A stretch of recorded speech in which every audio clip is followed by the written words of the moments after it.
credentials a way to upskill quickly and cheaply.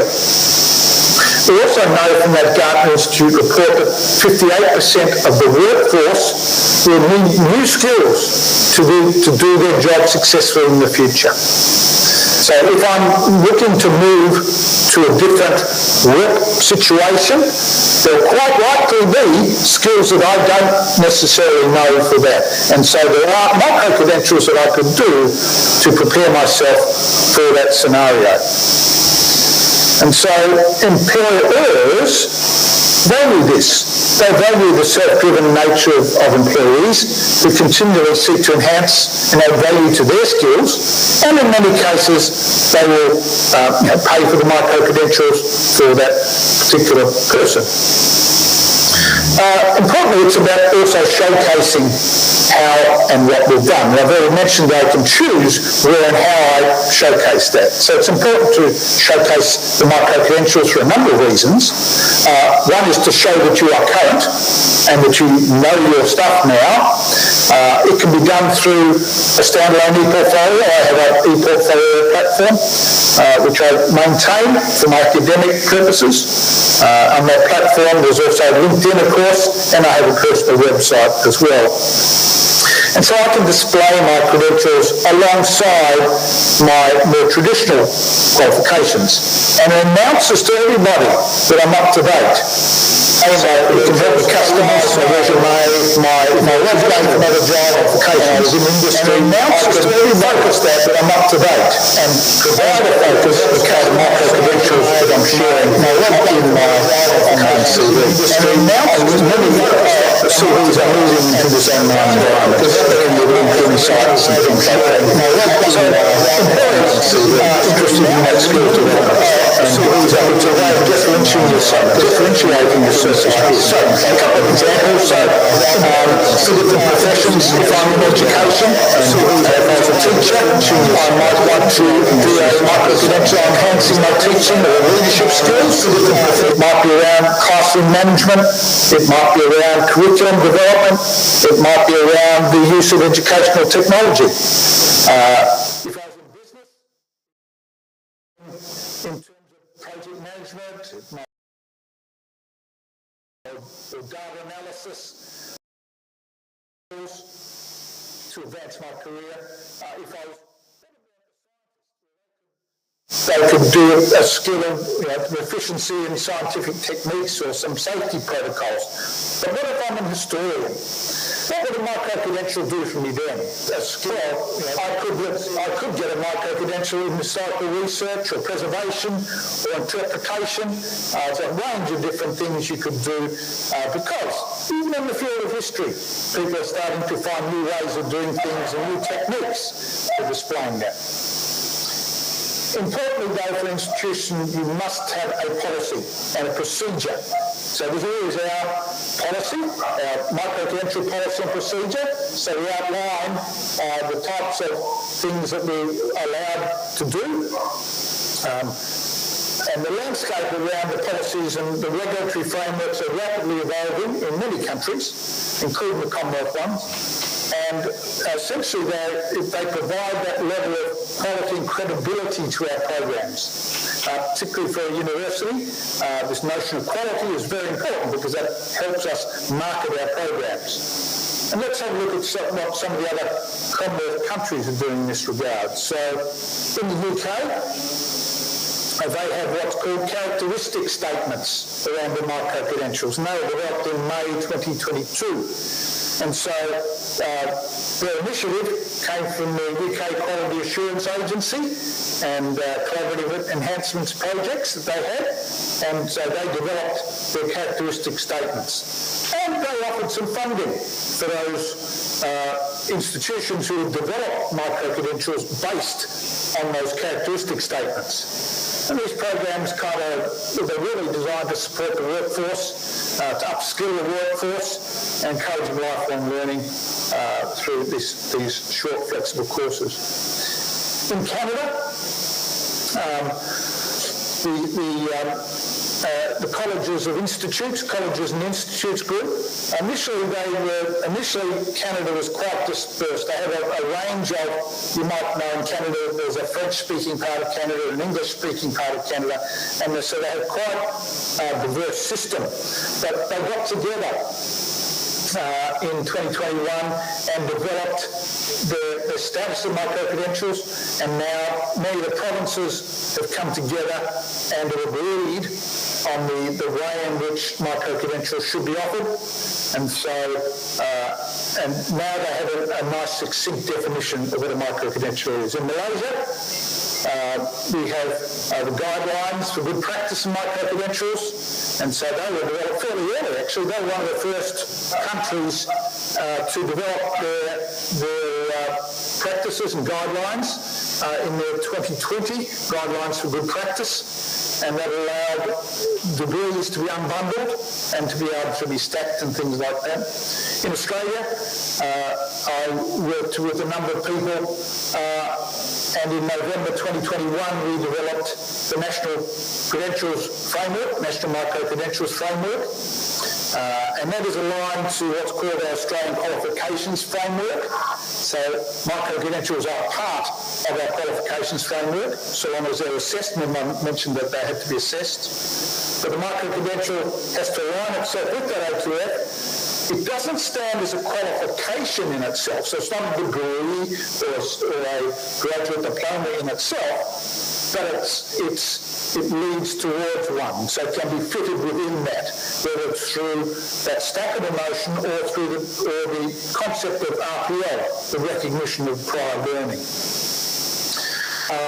And so we developed that framework, and anybody in Australia, any institution in Australia needs to adhere to that framework who are going to call something a micro-credential. So that the Australian Qualifications Framework works across both higher education and vocational education, VET or TVET, and private providers also need to align to that framework. Now, based off that, we then developed a funding model. So the government supported a range of different groups to develop up micro-credentials, similar to the UK government, to get skills development up and going. So that you might remember that micro-credential I mentioned for First Nations knowledges on country in the arts. That was developed with government funding. And so, and they set some regulations around that, they allocated funding, and they encouraged institutions to design their micro-credentials to align with industry needs and standards. So they had to align with a skill, an industry skill, and developed up over a period of a year, and then were launched, and we've been running those micro-credentials now for a while. I'm just going to take you to a site that the federal government set up in Australia here called the Microcred Seeker, just to give you a sense of what's possible. So on this website here, you'll see this is where anybody in Australia, or anybody overseas in fact, could go and search for micro-credentials. They're offered through the platform. We see them here, education and training. There's ones in electricity, gas, water and waste management. There's forestry. Let's put in a search for like project management.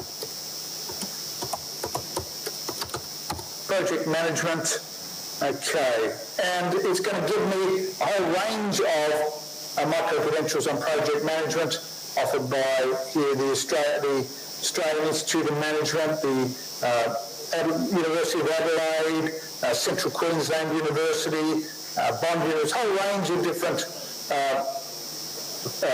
universities. And so you'll see here that they're online. It's 7 weeks, and for that 7 weeks it's going to cost you $3,370. Well, this one over here is 18 hours of work, and it's going to cost you $305. So that looks a bit better. I'm only going to pay $305 as opposed to $3,000. So let's go and have a look at this one. What's expected? Well, it's flexible, it's online, it's for a novice. It's going to be 18 hours of work, 3 hours of work a week. There's the price, and then the syllabus. It's got some core knowledge, some essential communication skills and an understanding of what's in practice today. And so it then tells us what the assessment is, and then what credits I'll get towards, if I want to stack that. It tells me who the instructors are and the flexible start dates and things like that. So there's an interesting way of, and there are thousands of these micro-credentials offered through this site. Going back to this, there are other ways in which we can do it in Australia too. So the New South Wales government, New South Wales is the largest state in Australia population-wise. They have an Institute of Applied Technology, and they too offer micro-credentials as an alternate way. They also offer these through that portal, but they have their own portal as well, which is a bit cheeky, but they do, and here are the types of micro-credentials they can get on that. So there's cyber breach simulations, there's cyber government and cyber planning, all these micro-credentials you can do, and there's a cost, of course, associated with those. Looks like most of those are $360 for about 48 hours to 80 hours of work. I've mentioned this notion of quality assurance, and that's very important because we need to think about, one, the credibility of our micro-credential. We need to think about the transferability of our micro-credential. We need to think about the consistency of our offerings, and particularly around consumer protection. So what's become clear over recent years is that because micro-credentials are involved in such a way, the market's becoming more discerning, and they're looking for this notion of a quality assured product. And so, and for those following reasons. So credibility is really important, of course, is why we have our policy, and ensures our micro-credentials meet rigorous standards.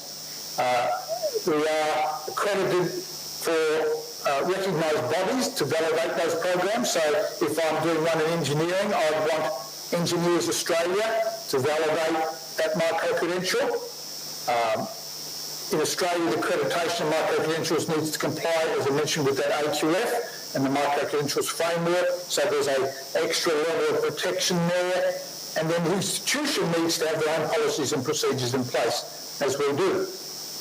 Because we have a quality assurance agency called TEXA, the Tertiary Education Quality Standards Agency, and they come knocking on the door and they say, is your micro-credential meet these different levels?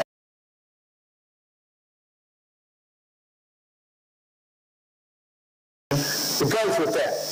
And so that level of alignment ensures a really good level of credibility for our learners. Part of that is consistency of our products. Just like any other courses we offer, there needs to be consistency when we go from course to course to course. And so in terms of micro-credentials, there's, of course, a global market for micro-credentials. And so we want to see some consistency in the way micro-credentials are also offered. So the Europeans, very wisely, developed some guidelines for how to design, to issue and recognise micro-credentials. And many of us will adhere to those different principles. And so our policies and procedures need to be backed up with these good design practices. And so that European Training Foundation did develop this guide for us, and it contains a really handy checklist. So it's worthwhile grabbing hold of that guide and going through the checklist when you are developing your micro-credentials. And again, that helps maintain that level of credibility moving forward for your micro-credentials. Really, so that our learners can receive and a really good experience. The notion of transferability is increasingly being discussed across the national levels. So if I get a micro-credential in Australia, what is that worth in India? What's that worth in the United States? What's that worth in the UK? Is it the same value? And so just as the globe, as a global industry, higher education had the Bologna Agreement around professional levels. Similarly, we're getting to that point where our national frameworks need to be aligned. So we've all now developed our national frameworks. They don't all perfectly align yet. So there is some work still to do in relation to pulling those together and the recognition of micro-credentials across nations. Micro-credentials, of course, pitch at many different levels. At the undergraduate level, the postgraduate level, just for lifelong learners. However, they are mostly linked with institutions and credit transfer. To do that, we need to have those frameworks in place. We do know already that the major market for micro-credentials is postgraduate. Not that many undergraduates do them. We give our undergraduates lots of badges, but not necessarily micro-credentials, because it's not, you can use them as part of a degree, but you really are sabotaging your own degree if you're using within a degree. You need to use them mostly for the postgrad market. Badge away to your heart's content, but in terms of a micro-credential, you need to be able to focus them on the postgrad market and the lifelong learning market. Well, that's what we've found over the last few years of having offered these out. And so that does, of course, provide a level of surety for our employers if we are focusing on them and their accreditation. And so, importantly, though, there's some details they need to know. So the level of learning, the amount of time that's been spent learning, and clearly defining the learning outcomes, as one of our previous speakers said. It's really important to define those learning outcomes and to assure that those learning outcomes have been formally assessed. Otherwise, we can't say we actually learned that material. So the credibility of micro-credentials is based on the fact that that person has done some assessment to validate that they have done that learning. And that helps with us thinking through consumer protection and the quality assurance mechanisms we want to put in place, because we don't want subpar programs. The learners themselves need to be confident that the micro-credentials meet certain educational standards, and so we try very hard to do that, particularly for registered training providers. So there's a number of, there might be 40 universities in Australia, but there are hundreds of private training providers. And so there needs to be a level of quality assurance for them, and that quality agency, TEX I mentioned before, the Tertiary Education Quality and Standards Agency, offers that. So universities in Australia are self-accrediting, so we have the right to accredit our own programs. Private providers do not. They have to be accredited by our Tertiary Education Quality Agency.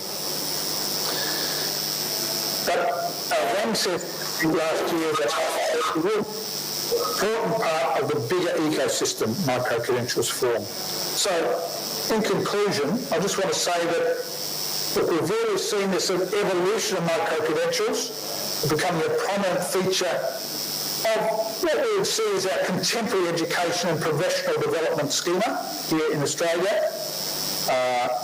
And our digital economy is evolving towards micro-credentials more and more, particularly around the meaning and acquiring and demonstrating skills and knowledge, those new skills, and keeping our employees to make us a more productive nation.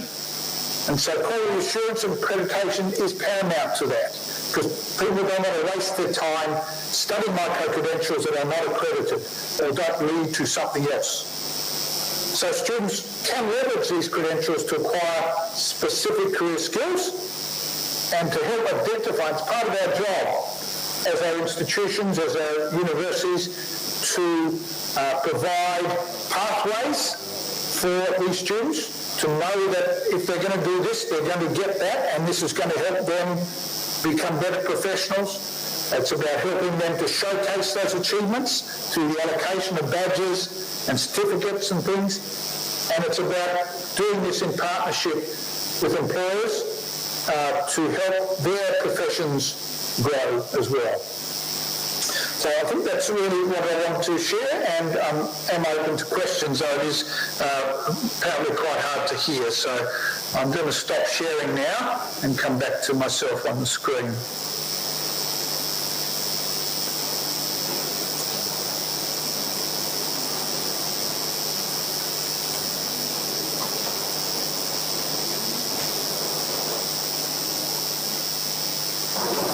purpose in life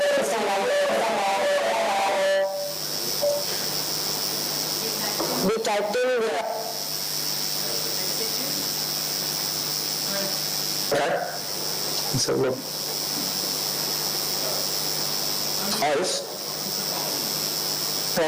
In my credential design and development perspectives, I'm curious about e-learning seating time versus learning hours in micro-credentials. Okay, so I mentioned before that when we design our micro-credentials, they're designed if I was doing a full unit of study, which is that 10 credit points, it's based on 150 hours of work. So if I'm saying my micro-credential is worth 3 credit points or 4 credit points, I'm going to be doing between 40 to 50 hours of work for that micro-credential.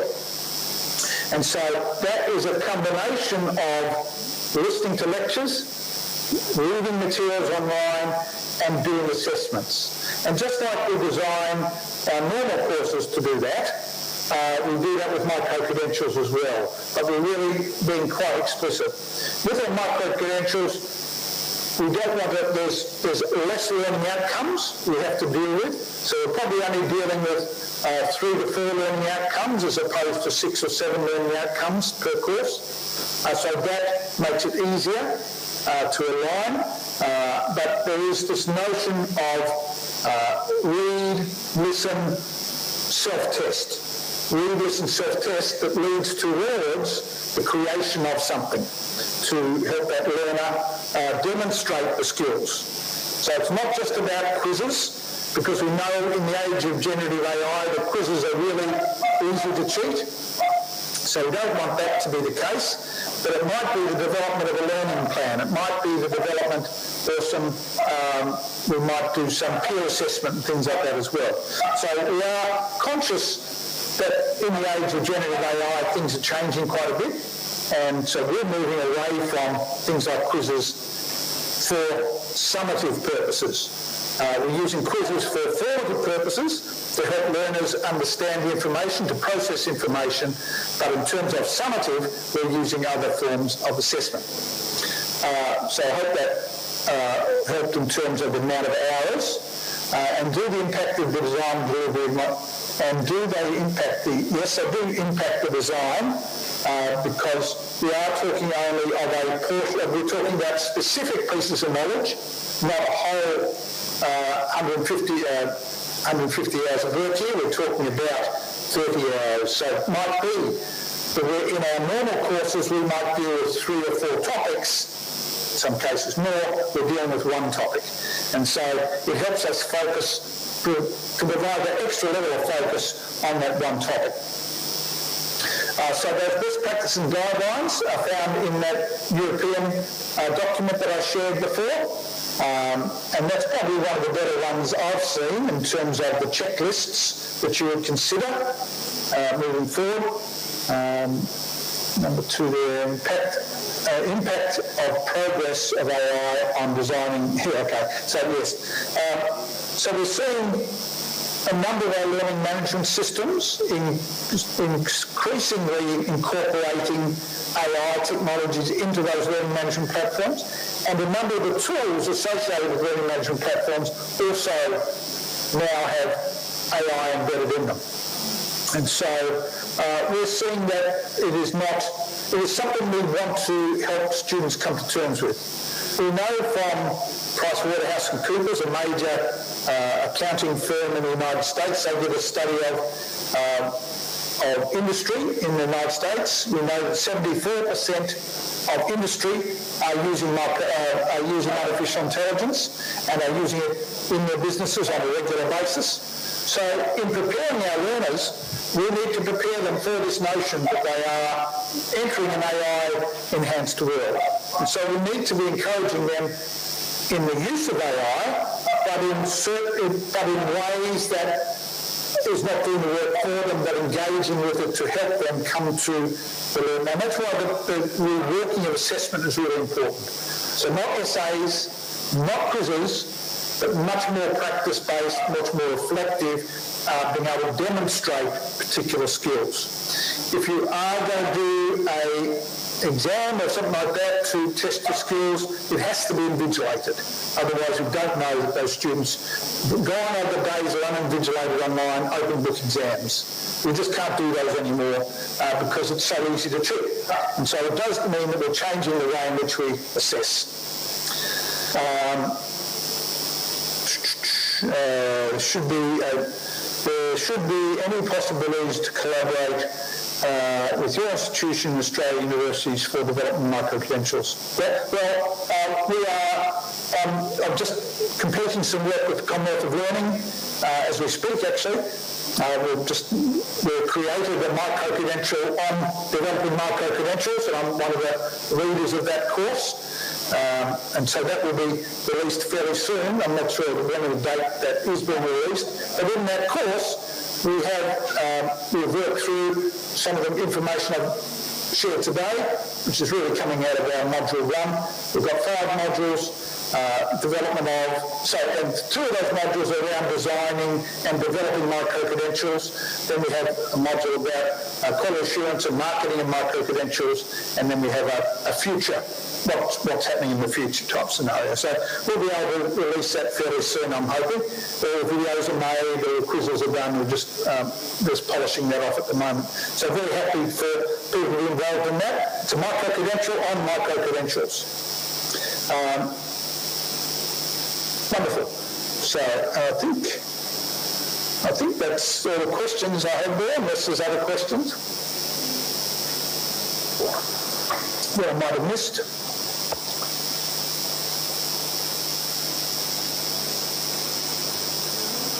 You can see here the sun's going down now, so it's late afternoon here. It's about 5:30 in the afternoon, so the sun's coming down through the window.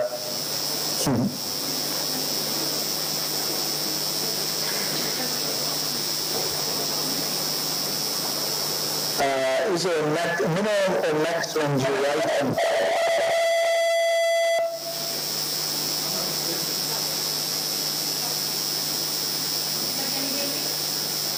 Yeah?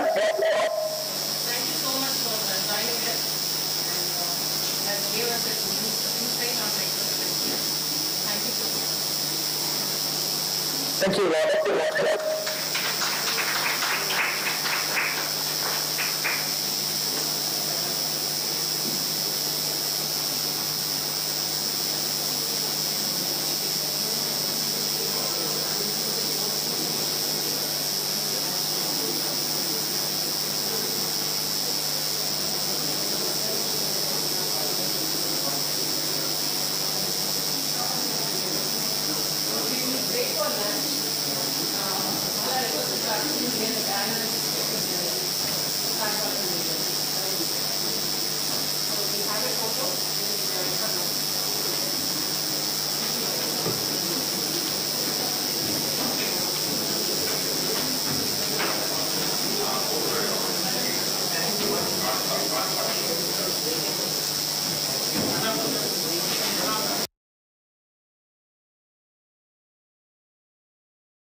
ओए aunty मैं मदद कर दूं? इस उम्र में इतनी थकान, इसीलिए रोजाना रिवाइटल एच विमेन। इसके 22 मल्टीविटामिन्स, मिनरल्स और natural ginseng oxygen carrying capacity बढ़ाएं और दें 28% ज्यादा energy. Revital H women. Excuse me ma'am, छोड़िए ने। फिनाइल डिटर्जेंट है फर्श की सफाई के लिए। इन्हीं तरीकों से दिलाने मुक्ति आ गया है लाइजॉल शक्ति। देखेंगे कमाल। यहाँ लाइजॉल शक्ति डिटर्जेंट और फिनाइल के मुकाबले करे दुगनी सफाई, मारे 99.9% कीटाणु। लाइजॉल शक्ति, सबसे दमदार सफाई, शानदार।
Please be seated. अब वो भी तो ये लाइन में थी और एक जो है। Now I invite Dr. M. Kalyaperumal sir, retired principal, Presidency College, to the dais.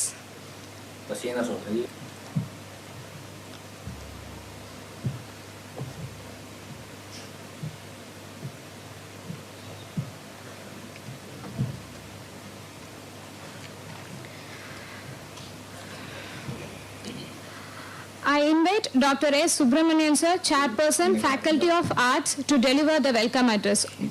Over to you, sir.